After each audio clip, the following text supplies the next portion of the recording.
everything that they were doing here was a lie. I feel like the joined have it wrong. She goes from romantasy to revenge.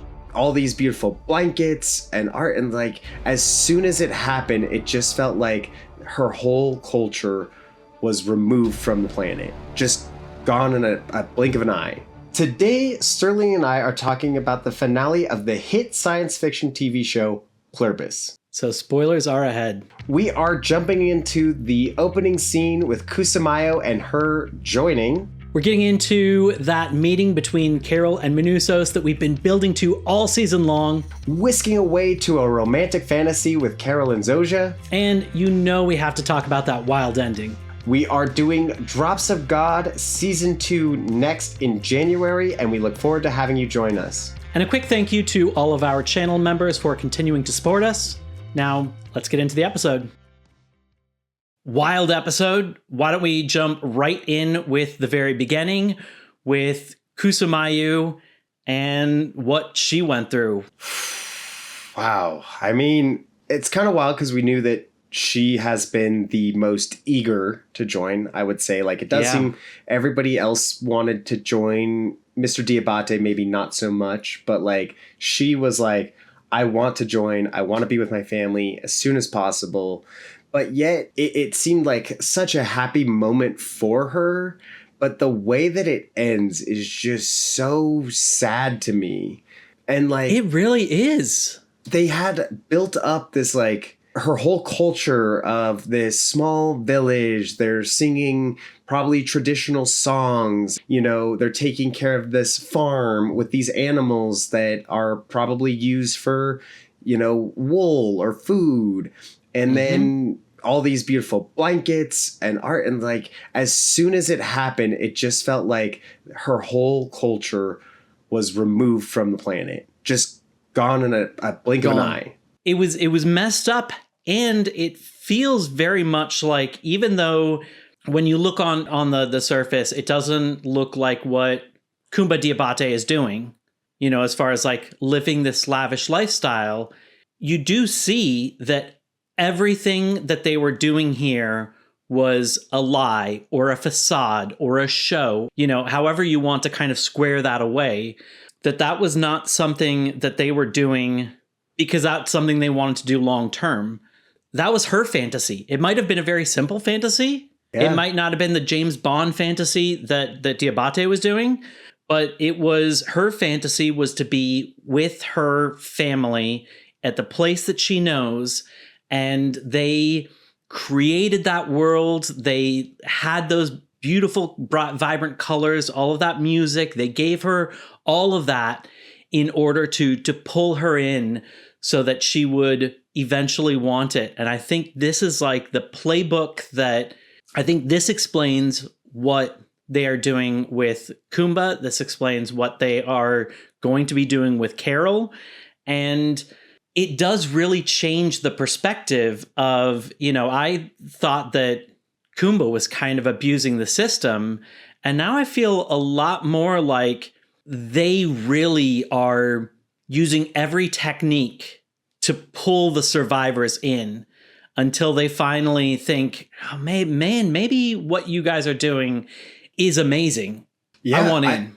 I mean, her, you know, if this is her fantasy and she's surrounded by family and like she trusts her family, which is what she seems like, she just wants to be with her family and that's what she wants. And then they treated this whole moment of her joining as this like almost like a celebration. It was like a monumental part in their culture when like ultimately none of them, you know, really have a desire to continue this culture. So they created this big showing of the joining. And I feel like that does feel like it's like, you're right. Like you're saying, it's all an act to just be like, hey, come with us, join us. And it's so weird because like they tell her it's not going to hurt. Like, we're excited for you. Like they're soothing her. And when she comes through the joining, she's happy. She does have a smile on her face. And so is it good? Like, and then it comes back to is the joining good? Is it better to be joined or not joined? Like, she does seem happy, but it does seem like, Manousos says it a little bit later, like all the soul is gone. Like, that has taken the souls from the weirdos have taken the souls from everybody. And so, like, in a weird way, if the soul of that village was that culture and what they did, and then instantly, like, as soon as she changed, back to business. Nobody's singing anymore. Nobody's talking. They let the animals out, and they're just like, all right. You know, I mean, like you said, like, it was such a stark contrast between before, when there is, you know, all the sound, all the music, all of the, you know, they're putting on the airs of having conversations and interacting with each other. And the moment that she goes through it, it's silent. Now, you did say that she did seem happy when it happened. And I do think that she was. There was one tiny detail, which I think is probably me looking a little too closely at the tea leaves, but still kind of an interesting little thing, which is when that smile first comes, it's a little tentative, and there is like a slight quiver on the bottom lip, you know?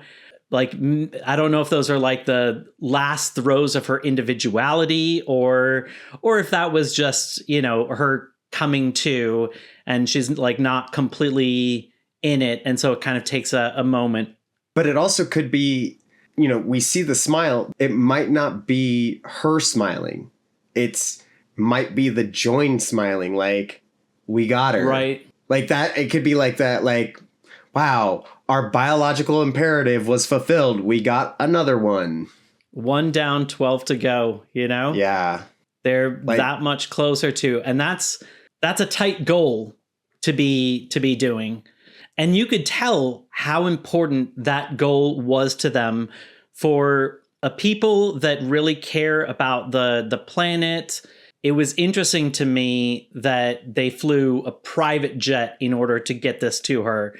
You know, that is something that is very wasteful of gasoline or whatever it is that is used to kind of fly it.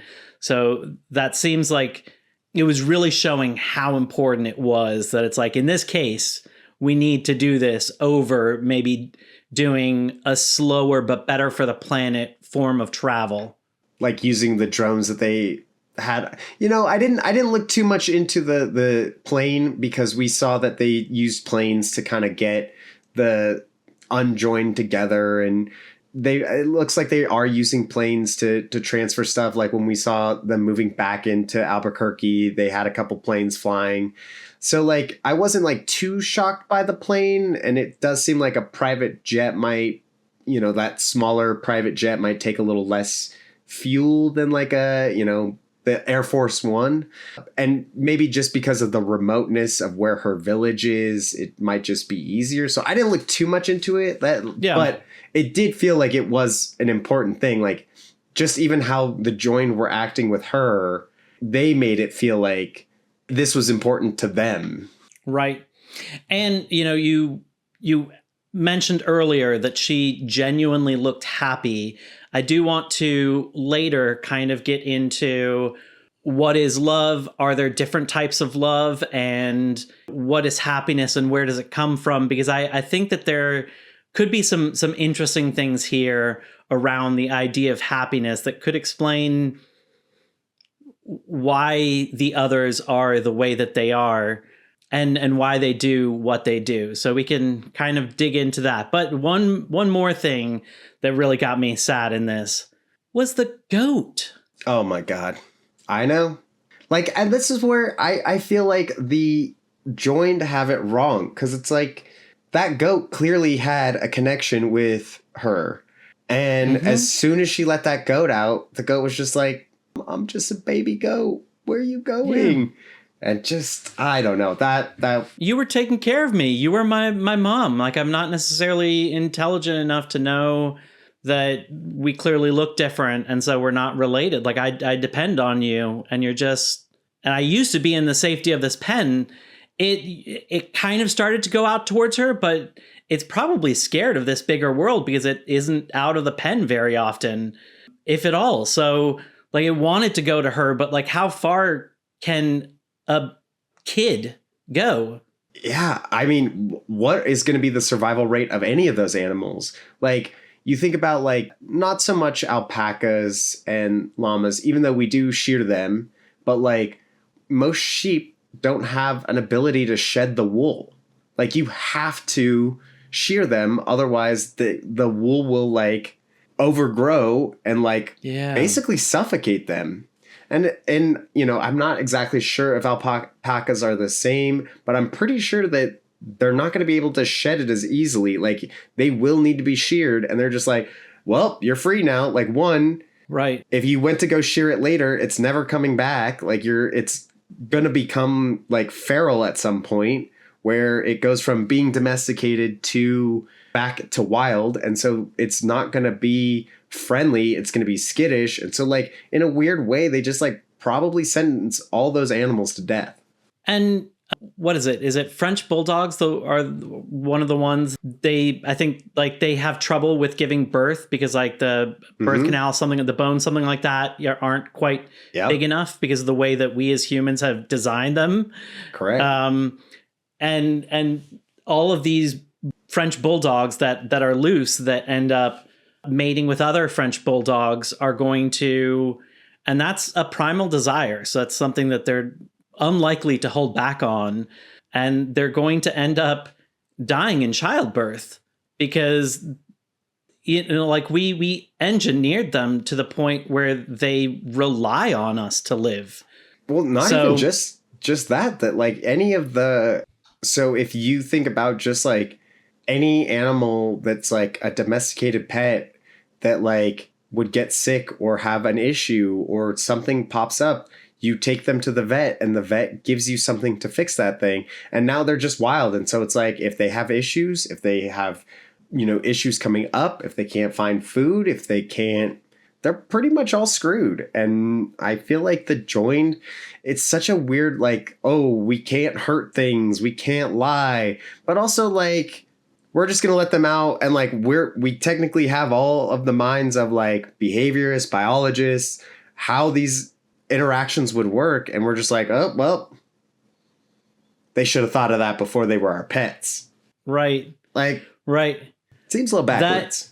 Yeah. That I think that goat also showed us one other thing, which is, you know, we've talked before about how great Vince Gilligan's show don't tell aspect of storytelling works, and I think the goat was another good example because we had this situation where Kusimayu said that she wasn't afraid, but the actions that we see her doing paint a very different picture. You know, she hesitates, which shows that she's not quite ready. She's sweeping the same spot for 30 minutes. And I think the biggest thing that really showed her fear was when the thing came over, that she, like her, I think her nervous energy upset the goat, and you saw it get upset and go away because once again, like the two of them have this very close bond. And I think it could sense that something was wrong, and it made the goat uncomfortable. Yeah. And then at the end, seeing the goat like come out of its pen and basically cry for her. Like it was crying. It feels like it was crying at the loss of Kusimayu. And that now she's not that soul that was there is now gone. It's now just this other entity. I hope it's not gone. I hope it's just misplaced. Somewhere, you know, that it's in a box somewhere. But yeah, in the basement. Yes, exactly. That there's something like that means that there is a chance. All right, so let's move on from the opening and let's get to your man Manousos. We've been for quite some time. We've been waiting for this meeting, and it finally happens. Let's talk about Carol and Manousos together. Finally. Well, I think it was just great in the buildup of the season, right? Like it was like they have similar goals, but like both of them went through different things and like different experiences with the join. So like have or had similar goals. Had similar goals, but that's what I mean. Like in the beginning, they had very similar goals. And then they were kind of like, they both went through different things where like Carol was abandoned and basically like started to grow a little bit of an affection towards the joined. And Manousos is, you know, distrusting of them from the very beginning. And then they meet and it's, I don't know what to expect. And one little like comedy thing that I loved was that we saw Manousos practicing English.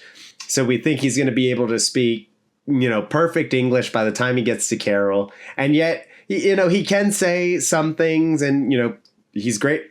His English is great. Like he did a great job, but they still needed a bit of a phone to, you know, translate for them so that he could have like more fluent conversations.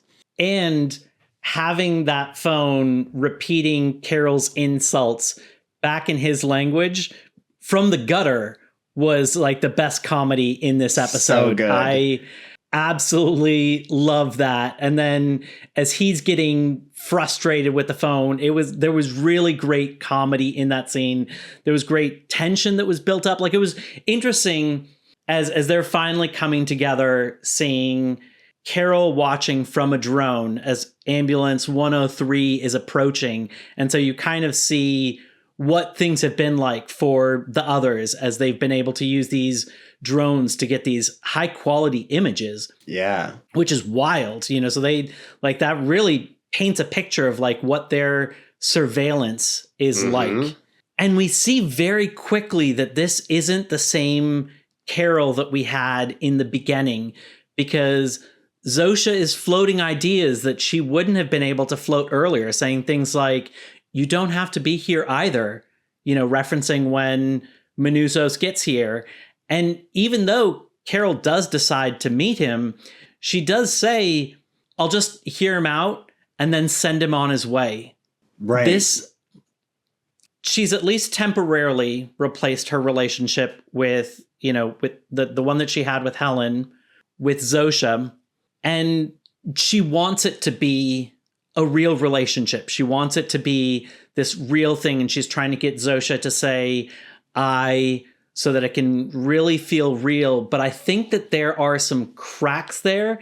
And I think maybe one of the reasons that she doesn't want to work with Manousos anymore, even though she was the one who sent the video to him, is that I think somewhere in the back of her mind, she wonders if Zosha was fixed, would she still want me? Right. Or is this the Hive, the others that are trying to show their love and trying to get Carol to convert willingly? Is it that? And it's, if she fixes Zosha, she'll know the answer. If she continues what she's doing now, she gets to live in this fantasy to a certain extent. Yeah, I mean, it definitely is a fantasy. And then this is like kind of where I go back with like the Hive mind and their intentions as well. Because like, you know, we even saw when she was like with Helen, she was very curmudgeon-y and very kind of like quick to bicker with Helen over, you know, minute things, and, you know, wasn't happy with her writing and like just had a lot of like frustrations. And it does seem that like with the joined, like, yes, the joined might have these intentions to like want, they're like secretly like, you know, our whole end goal is to change you. But like, we also want to like make you the best version of yourself. And so like, we do see that like Carol talks about it later where she's like, this is like the happiest I've ever been. I've been happy before, but like it usually goes away. And it's like, it doesn't, like every time I think it's going to go away here, it doesn't go away. And it's like, what, you know, like, yeah, it's kind of terrible. Like, but she comes at this with the knowledge of that, like, she's safe. Right. And so yes, there is this weird dynamic of that, like when she doesn't want to work with Manousos, I'm safe. I'm like the best person that I've ever been. Yeah, it's a little weird and different, but like hanging out with Zosha, I feel care. I feel love. I feel like I can be this best version of myself. And so I think that's ultimately why she's kind of like, well, but also she, had that hard time of being alone and abandoned. And so this is, Yes. she's now maybe Stockholm syndrome of like, I have this attention that I lost and it makes me feel good and it's worse without them here. So might as well keep them here. I didn't realize that when she was abandoned, as she put it, that it was for 40 days, which kind of makes me think of 40 days and 40 nights, which in the Bible can signify things like periods of testing, purification, judgment, or preparation. And that time apart really was transformative. Like, I think yes, she is resilient. Yes, she did, in the end, bounce back. But I do think, at least temporarily, it broke her. And I think that need for human contact allowed the others to finally have a close and even intimate relationship with Carol that completely changed how she sees them. I think that had a huge impact. And I thought that was interesting when she said that it was 40 days, because it just kind of seemed significant to a certain extent. Yeah. Well, and also like Carol does also kind of have a skewed version of like how the joined love her. And you were kind of dabbling on this earlier where it's like, what is love to the joined, right? Like if they love somebody like Manousos who's a stranger, who is like held them at knife point, and they love all of these people the same. It's like, it's kind of like what we were talking about earlier. If everything is happy all the time, then happy becomes the neutral. So like if everybody like if you love everybody equally all the same, do you love that person or are you neutral to that person? Because you can't hate anything else. Like love becomes the neutral. And so it's like Carol has this view of like, oh, you should love me more. We've been through so much. Like we've done things, which they've loved her like this from the beginning. And then Manousos gets there and it's like, well, you shouldn't love him as much as you love me. Like he's a stranger. The strange thing was that the words that they used to describe their love, because they said it was the same, not like how you talk about your kids if you have kids. You know, people with kids will, if they say what most people say, you know, that, oh, I don't have favorites, you know, I love them all. But they do generally say something like in their own way. And they talk about the kids differently and how they love them in a different way. And in this case, they don't say something like, you know, oh, we love him the same amount, but we love you in different ways. We love you for different reasons. She just straight up says that it's the same. Yeah, equals. And that's just wild and doesn't make any sense to me. If there was a Sophie's Choice Zoja, are you choosing Carol Sturka? Or are you choosing Manousos? Like, right. You gotta make a choice. I mean, we've seen that they can't choose. You know, with the plane in Diabate when he wanted to take Zosha, and it was like the two of you are asking us for different things, and we can't choose between the two of you. Full stop. So both of them die. So in that Sophie's Choice, they're both gone. That's crazy. Yeah. Shows how much you love me. You can't save us, one of us or both of us. But it also is telling with how Carol views Zosha, because I do think she does blur it where she thinks Zosha is Zosha and not part of the joined. And, you know, that is, I think, highlighted mostly in those fantasies that she goes on, which we'll get to. But like, she genuinely felt jealous that Manousos was talking to Zosha. Like, yes, she did. She felt like she has this claim on Zosha, and you know, like Zosha wasn't doing anything nefarious. You know, she's just talking to Manousos. He has to talk. Like, I'm going to talk to him, and yet Carol looks at it like Zosha is mine. Like you can't talk to her, which Zosha is everybody. So like if you talk to the DHL guy or Larry the runner, you're talking to the same person, essentially. Also, in their world, they've given up the idea of possessions. Now they'll humor the survivors and they'll, you know, say, sure, I'm your chaperone. You know, this is your house, whatever. They'll humor the survivors, but the world they've created is one where there aren't any personal possessions. And so it is interesting that Carol thinks that she owns one of them, you know? And I know that that's not quite what she means, but that is what you're saying when you're saying she's mine. You're my chaperone. Yeah. Right? Like, you are mine. And yeah, I do think that blurred line is what has made Carol so opposed to what Manousos wants. Like, she is so like, now she's kind of like hesitant, like, actually, maybe I do want to live in this fantasy world. And again, it's like the knowledge of like, I'm safe. Like, I can live in this fantasy world. I'm not going to join them. I'm not going to lose my individuality. I think it's like very misguided, which I'm glad she comes around later. Yeah. I thought it was interesting. You know, I mentioned kind of early on seeing the drone and seeing kind of the surveillance of the others. But then there was an interesting parallel to that we have in our world that Manousos points out, you know, when he's looking for sensors in her house. I think that people don't realize how many sensors they have in their own homes, and even what is in some of those machines. Because an interesting thing about tech is that sometimes they don't publish, when they release tech, all the sensors that are inside of something. And that's not generally for nefarious purposes. More often than not, that's because they are hoping to put a feature in the future.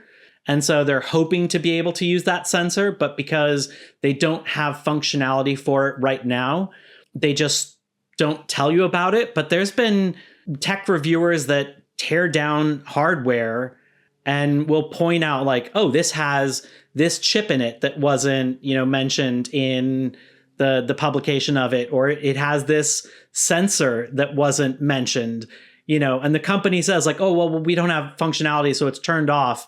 That's why we didn't tell anybody about it. But it is just, it's kind of interesting that in this tech world that we have, there's a lot of things around you that are getting information about you, a lot more things than you would think about. And there might even be some things hidden that you don't even realize. Yeah. And I do understand Manousos' mentality of feeling like that they could bug everything. Like, if they're going to spy with a drone, why wouldn't they monitor us in our house and see what we're doing? But I also, you know, we didn't get any confirmation that they are watching him in the house. Like, I mean, that could be something we still explore in later seasons. But it does seem like, you know, the way when Carol found her thing and was like asking about, you know, sensors, it was very much like, no, they wouldn't do that. Like, they are good, weirdly. And Carol even says that they're good. They were saying that they wouldn't put one there. I wouldn't be surprised if they use the sensors when they know that they are there. Kind of like on Air Force One, when Carol had to ask them to turn off the recording equipment. That was something that Zosha wasn't automatically going to do when they were leaving, even though Carol made it clear she wanted to have, I mean, she said, I want you guys out, which implies that she wants it to be private. But the others, I think, were just going to not say anything and listen in that like recording equipment, you know, and it wasn't until Carol's like, is there any equipment? If so, I want you to turn it off. That Zosha's like, oh yeah, sure. I'll turn it off. Now, do you think that they're like, so like with her phone, right? Mm-hmm. It would seem that it would probably need to be connected to Wi-Fi to be able to transmit anything. She, you know, she can put it on airplane mode. Do you think that they're even running the internet anymore? I mean, clearly to broadcast the video of the drones, the TV, there would have to be some, I would assume, internet connection. I don't think they're just broadcasting through that. So I wouldn't be surprised if there's still, if maybe there's still some form of the internet running, but maybe a number of servers that power a lot of the sites, apps, features on the internet have been powered down. So maybe a lot of its functionality has gone dark, especially if that, was somebody's private server where they were running a site or an app or a backend functionality, that the others might have flicked that off with the other power consumption in their house when they left. Like, let's turn that server off. Let's turn off the power in the house. And so I could see that there would be like reduced functionality, but maybe for things like observing what's on the camera feeds for drones, and maybe for like listening in on some of these gadgets that are in our house, that they still have it running so that they can still get that information, and that's useful to them. I could see that. Yeah, it is weird because it's like I am still on the fence of whether they like are just like good, like dopey versions of people that are just like, yeah, we're good. We're kind of like not dumb, but we're not trying to like save ourselves. We just are trying to do this biological imperative. We're trying to like continue this on. Like, is it just like they're so driven on their goal? It's weird. Like, and it goes back to like when they were so excited to read Carol's book. Like, was that because they really wanted something new to read that they hadn't read? Or is that part of the like appeasing Carol and getting her fantasy of trying to make her happy? Feel like, yeah, I don't know. Because so much of her self-worth was built around being a best-selling author. Even though she felt her books were trash, she cared so much about how well those books did on the New York Times best-selling list or whatever best-selling list it was. Or where they're displayed. Yes. So I think so much of her self-worth was around that. And so having them seem like, and I think once, kind of like I said last episode, I think two things can be true. I think they both can love her work and genuinely want to experience something new in their lives. But then they also are saying that and showing that for the sake of trying to get her love, to create this tight relationship that they hope that over time they can get her to willingly accept to converting, so that they don't have to kind of like trick her with some gas or something like that. So I do think it is kind of like targeted, even though at the same time it is true. Yeah, I mean, I do. And I think this is what makes Carol now such an interesting character moving forward in the show. Like, Manousos, very set. He's not switching sides. He's not flipping. He's not going to get changed. He's not going to willingly say, take my stem cells. But Carol, we can see that she's getting there. She's moved from where she was. Right. She was so like in Manousos' camp of like, this is so wrong. I got to change them. I don't trust them. They're bad. Let's talk about that in just a moment with the Romantasy. I want to get your opinion on one thing about Manousos before we get there. What do you think about him now that we've seen that he thinks their souls have been taken, and he says things like destroy?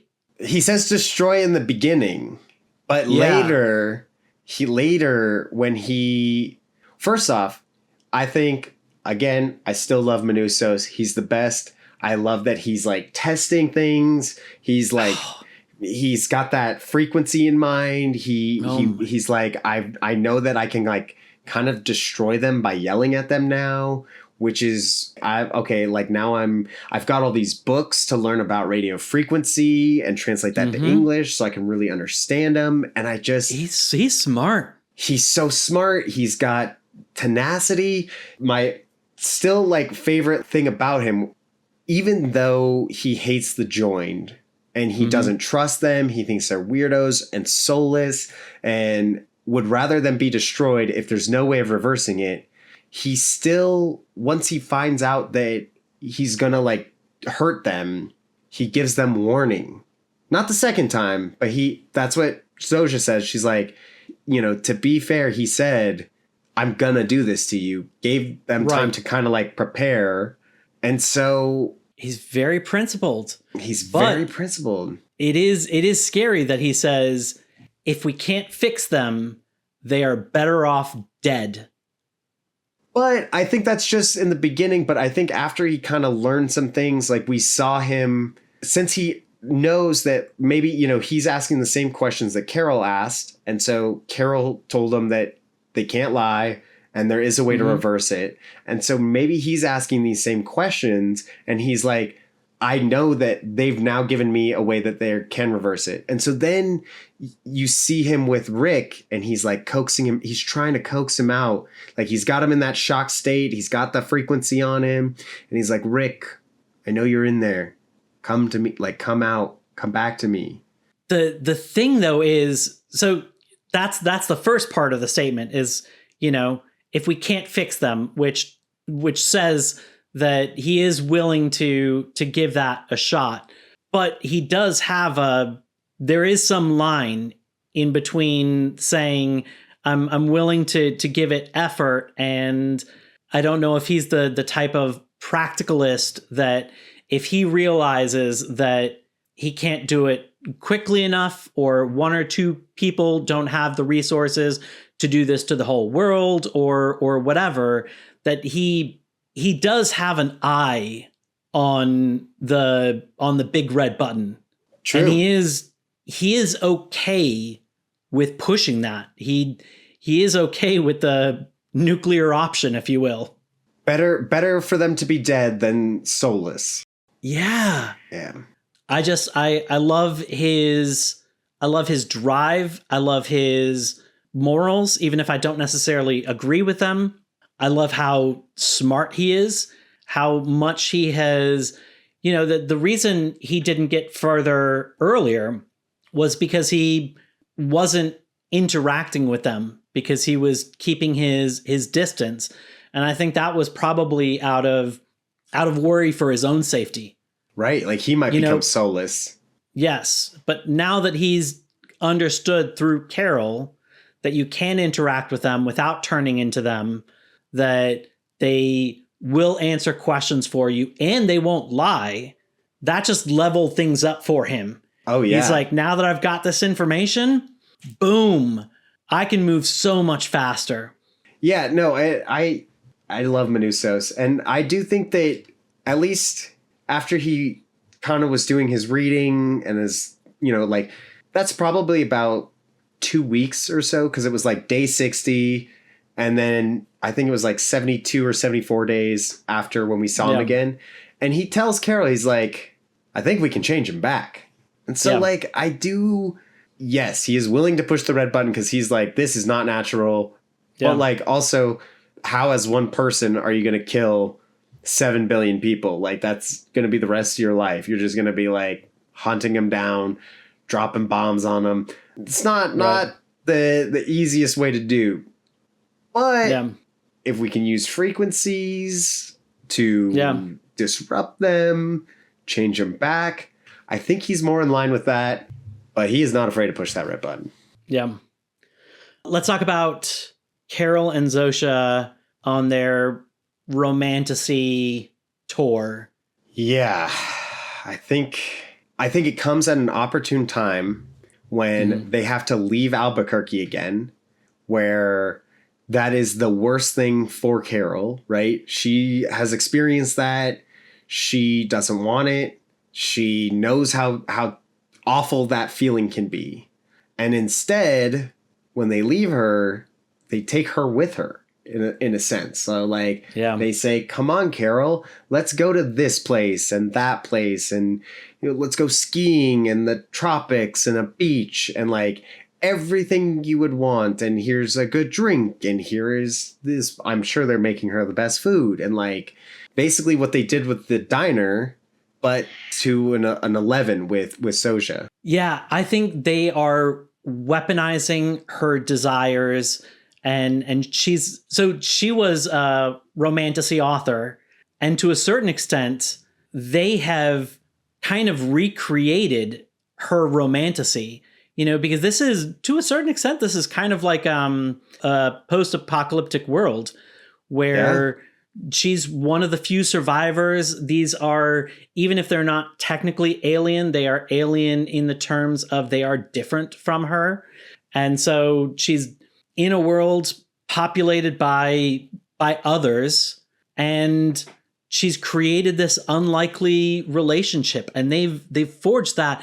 And the interesting thing is that I think that Manousos accidentally pushed her into that, because I don't think she was quite ready for that step. I think that she was enjoying this relationship within her house, where it's in her safe space, but with him coming in, them leaving, and Carol not wanting to be away from Zosha, Carol finally says, okay, I'll do your whirlwind. If we're going to leave Albuquerque, why not go to all these places I've wanted to go to? Let's go to the spa. Let's go to skiing, the beach. Let's go to Vietnam, the city where they're having the bubble bath and the tea. I couldn't tell what city that was, but that was actually just like the crap that I gave Kumba for having them light up Vegas just for him. When she was at that city, the whole skyline was lit up. They're running this whole city so that she can live out this Romantasy. And it was just interesting seeing this. But then again, I feel like there is that blur of like Zosha and the joined and the feelings that Carol has attached to it, because she goes back to that, a piece of jealousy. Like, this is her girlfriend. And she's like, did you have somebody before the joining? I didn't know if that was jealousy or if that was like trying to get to know her, because I think that maybe before doing this tour, she wasn't like really digging into Zosha's past. And now it feels more like dating. And so she's like asking these questions, she's finally comfortable to ask them. Yeah, but the way she, like, you can ask about a person, like, if it's more of like getting to know somebody, like, oh, what's Zosha's favorite color? Where would Zosha want to go? And like, these are things, but the way that she's asking about a previous partner, was it recent? Is that partner still in there? Is that partner joined? That's where if you had these feelings for this past person and now you're with that person, like, are those feelings still there, or as an individual? And I think that, ultimately Zosha doesn't care. And like, if Zosha was to turn back, would she care for Carol? Maybe not. Maybe Zosha's straight, or, she's like trying to get at, like, would I need to worry? And I think that that's very misplaced for the joined. Once again, I think that kind of goes back to this like cracks forming in the relationship, where in the back of her mind, Carol has this nagging fear of, if we were to fix everybody, including Zosha, would Zosha actually want me? And so I think that was part of those questions of, your past relationship. Are they still in there? It was kind of this question of, I think she danced around saying it because she wasn't comfortable saying it. And I think that the question that she wanted to say was something along the lines of, if you were to get turned back, would you want to be with me, or would you go back to who you were previously with? And instead asking something like the previous person, are they still in there? And finding out that person's not there. I think Carol was like, okay, she literally can't go back to the previous one, at least. Right.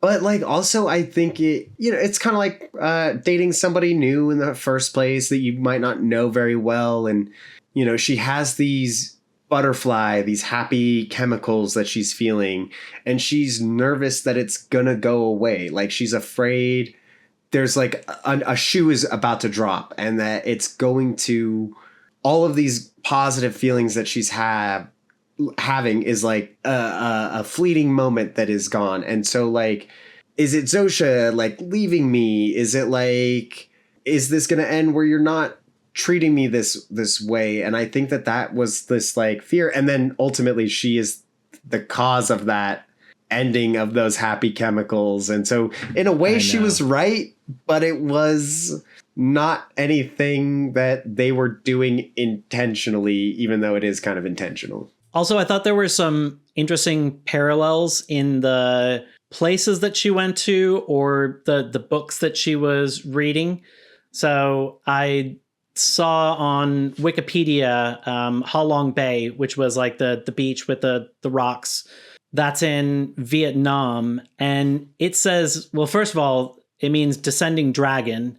But the interesting thing was that when Vietnam had just started to develop into a country, they had to fight against invaders. To assist the Vietnamese in defending the country, the gods sent a family of dragons as protectors. So it just kind of interesting because to me, it feels like, you know, the others are kind of like invaders. And so that was an interesting parallel. And then the book that she's reading at the spa was the Left Hand of Darkness. And that has huge parallels. The book takes place on an alien planet. And in this case, the situation is flipped because the person who is visiting is the outsider versus the aliens they're on their home planet. I guess they're ambisexual, and at a certain time they'll get sexual traits. But the person who is visiting this planet is trying to get them to join, I think, like a bigger, I don't know if it's Galactic Council, something along those lines. I haven't actually read the book, but it's interesting because it has to do with others and a single kind of outsider. It has to do with joining a bigger group. So it just felt like this interesting parallel that I think kind of holds a mirror to the story that we're watching. Or even if that is a book that is where it is pro joining this council, like by the end of it, right? Maybe Zosha was like, hey, have you read this book? It's really good. Like, hey, here's another book to read that might influence you on joining us. And maybe that's just my distrust of the joined, but maybe they're that deep of like, oh, we'll let you read this book as we take you to these different places that'll kind of influence your decisions. But I think even if they're not doing it out of malice, even if they're not doing these things because they have an evil ulterior motive, they do have an ulterior motive. Their goal is, I think they have a twofold goal. I think they do genuinely want to make the survivors happy, and I do think they want to turn the survivors. And making them happy makes it easier because then the survivors are ready, willing, and able when the moment comes. And maybe even like Kusimayu will submit willingly, and they won't even have to like trick them into releasing an aerosol. But something I thought was really interesting was when a line Carol said. She said, "I must have every happy chemical flowing in my bloodstream. I keep thinking it's going to go away, but then it doesn't, and I don't want it to." She asks about what is happiness, and Zosha explains, I think, like 4 chemicals related to it. And hearing Carol describe this as nonstop happiness and that it keeps getting better kind of reminds me of, and they've got a ton of them in there, reminds me of modern social media apps where they are not even social media, a lot of apps, you know, they can be gambling apps, social media, whatever. They're optimized for taking your time. And one of the best ways that they can get people hooked on them is through these like micro dopamine hits. And that is one of the drugs that Zosha talks about that creates happiness is dopamine. And I think that they have every expert, you know, every psychiatrist, every sociologist, every app maker that has been able to figure out how to optimize experiences to create this like constantly slightly increasing happiness ride that kind of gets to the point where Zosha is finally able to mention the pitch, which is, and it only gets better. Right. And I mean, You know, this could be exactly what they're doing to all the other survivors. Like we saw Mr. Diabate, who was very much like, no, I don't want this like I'm not going to willingly give them my stem cells so that they can turn me. Like I kind of want to enjoy this for a little bit. And they might just be playing the long game with him. Like, okay, we know he's going to get tired of this eventually. And so like, as that, like he's riding that dopamine to like the final legs before it's like, okay, well, it's kind of plateaued, right? Like I can't get any happier because I've done everything. Then they're like, well, but actually you could get a little happier. Just to give us little stem cells. It gets better. That's how they're influencing these people and influencers, just like the social media apps. They're look at how great my life is. Like look at, and it might not even be that. It could be like social media where like you see this like tailored version of what people are presenting. And that's where you're getting your dopamine hits off of. And it's like, you kind of like, I wish my life was like that. And then Social's like, oh, it can be, just come join us. And like, that's how they get the others to change. And I think that might also explain why they are letting themselves starve to death, is because they're too happy. They're so happy that there's not room for other emotions like fear of death. The fact that they should see this impending wall of doom in front of them of not enough food and realize that their own lives are coming to an end.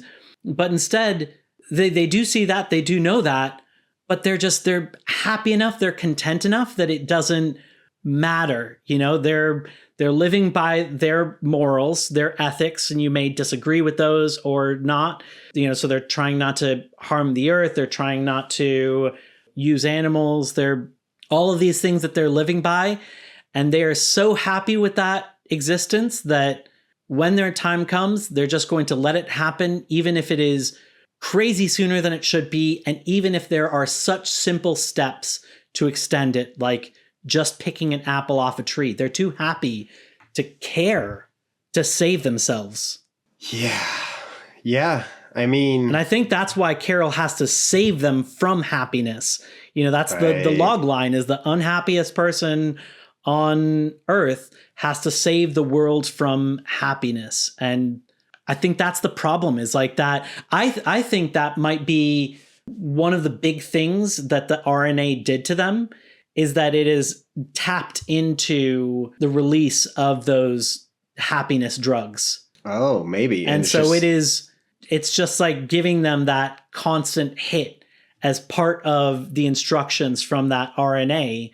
And that's why they are happy, is it's that constant flood. We did see them experience at least crying. So it did feel like they did have sadness there. So yes, maybe I see that was an extreme event. True. But you know, it does feel like that maybe because they can feel unhappiness when they were worried about Soja, maybe there's a time when they do start starving to death. They start feeling that fearfulness. Not that I think so. I do think that they are definitely happy, you know, or like feeling that happiness. But it is also a little like interesting, a little bit back to how they're manipulating Carol to like join them. They were also using Kusimayu because they were like, she did it. Now you can have a testimonial of somebody that was not it. And now they are it. And now you can see like, oh, they'll vouch about how great it is. So it's like another little tactic to be like, we're changing you. Mm-hmm. And there was like the language of when Carol said to Zosha, if you loved me, you wouldn't do this, you know, in response to using the eggs against her. And Zosha said, because I love you. But the interesting thing wasn't that she said, because I love you. It was the fact that she said, I, instead of we, which that's very much using the one pronoun that would make that personal. Because if Carol had heard "because we love you," that would have been an instant turnoff. Right. But hearing it come from Zosha's lips, that "I," makes it feel like this person that I love, it is her saying that she loves me and that's why she's doing this. That felt targeted and weaponized. But then the other shoe dropped, and we were right. The eggs, Man. can get stem cells from them. Not easily, but within a month to 3 months time, they can develop it.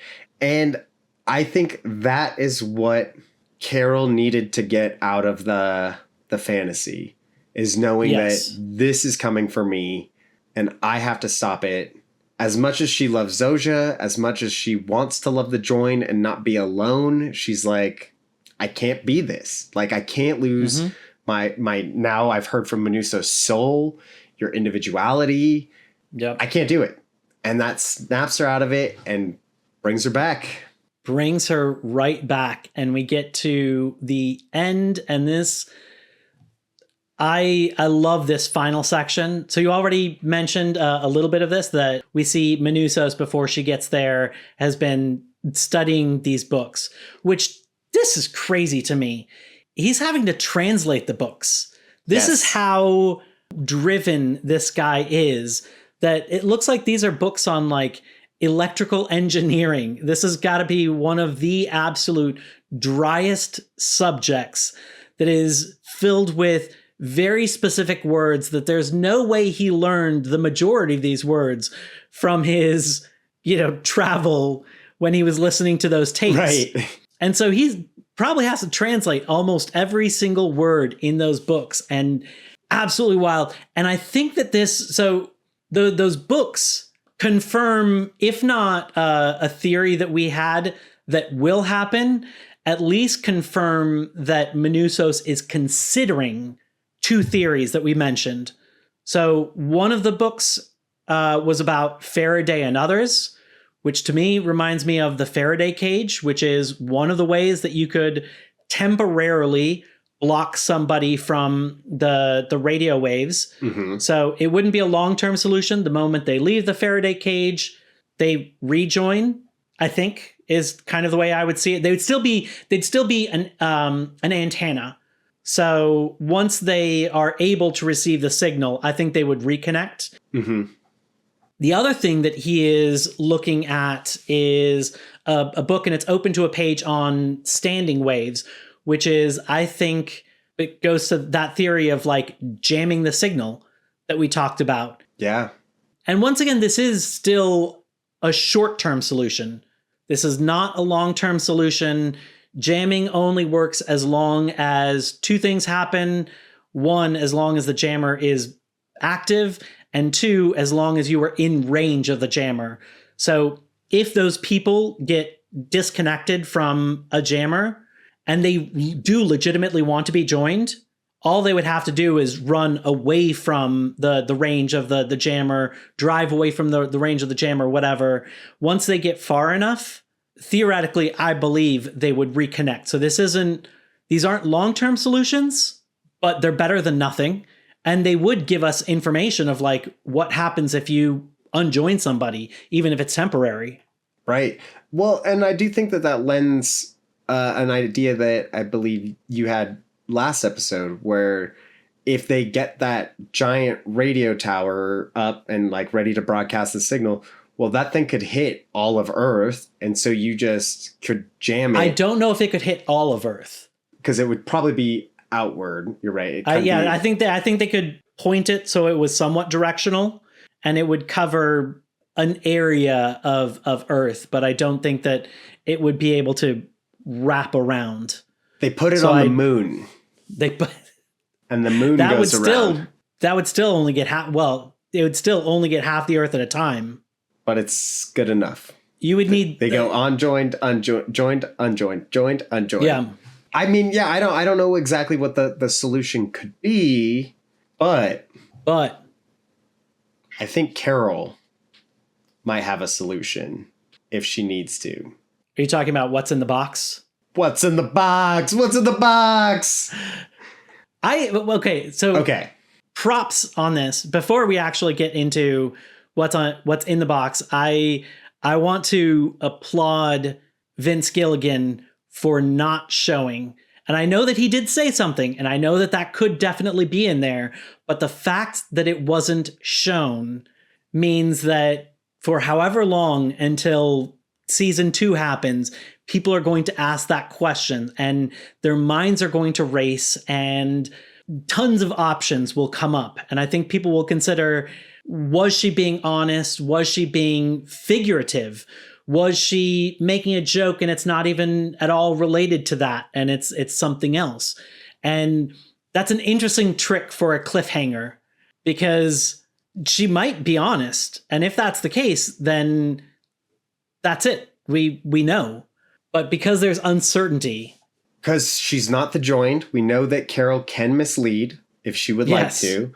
We know she also doesn't fully trust Manousos just from their interactions when she was out there. Like, she was afraid of his machete. She didn't want to talk to him outside. She would put the door or the chair under the door handle. Like, she doesn't quite trust Manousos.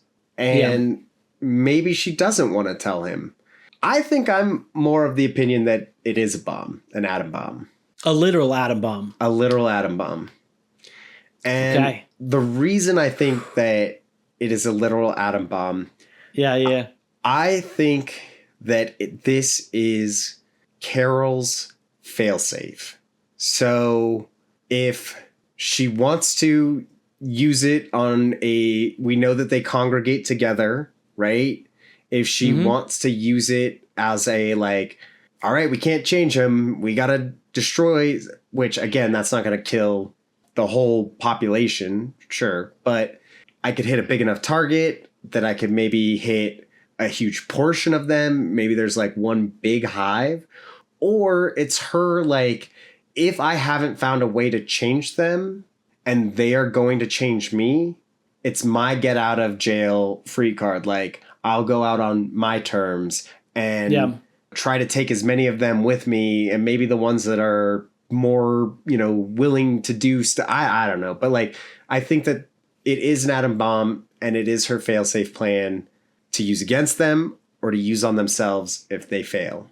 I wondered whether or not it is a figurative weapon and, well, a literal weapon against them, but figuratively an atom bomb in that it's a big thing that she would have a big impact from. That it doesn't have to be that literal atom bomb in order to be that.